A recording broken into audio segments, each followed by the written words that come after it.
Everyone, ఈ రోజు breakfast కి నేనైతే ఉప్మా చేశాను. ఈ ఉప్మా అంటే మరి మీలో ఎంతమందికి ఇష్టమో కామెంట్ చేయండి. ఏంటేంటి మళ్ళీ చెప్పు ఒకసారి.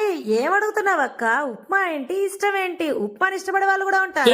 అదేమన్నా బిర్యానీ నా ఇష్టపడడానికి అంటారేమో. ఏమి బిర్యానీని ఒకటే ఇష్టపడతారా? ఉప్మాను కూడా ఇష్టపడతారు. కానీ చేసే తీరులో చేస్తే ఎవరైనా ఇష్టంగా తింటారు. తిరువాత వేసేటప్పుడు పోపు దినుసులతో పాటు 4 చెనిక్కాయ పప్పులు కూడా వేయండి. తినేటప్పుడు మధ్య మధ్యలో ఆ పప్పులు పంటి కింద అలా పటపటామని పడుతూ ఉంటే టేస్ట్ సూపర్ గా ఉంటది. ఉప్మాలోకి అద్దుకొని తినడానికి ఈ కరివేపాకు పొడి చాలా మంచిది హెల్త్ కి. ఈ కరివేపాకు పొడి నేను చేసింది కాదు, మా అమ్మ వాళ్ళు ఊరు నుంచి వచ్చేటప్పుడు తెచ్చారనమాట. ఇది చాలా టేస్టీగా ఉంటుంది, మా ఆయనకైతే చాలా ఇష్టం. ఈ పొడి కోసమే ఈ రోజు ఉప్మా చేశాను నేను. వేడి వేడిగా పొగలు కక్కే ఉప్మా ఒక్కొక్క ముద్ద తీసుకొని ఎక్కువ పొడితో అద్దుకొని తింటూ ఉంటే టేస్ట్ ఎలా ఉంటుందో ఒక్కసారి ఇమాజిన్ చేసుకోండి. ఉప్మా అనేది పొడి పొడిలాడుతూ విడిగా ఉంటేనే చాలా బాగుంటుంది. ఇలా రావాలంటే ఏం చేయాలి? కాస్త నూనె ఎక్కువ వేయాలి. చూసారా నా చేతికంత నూనె ఎలా అంటుకుందో.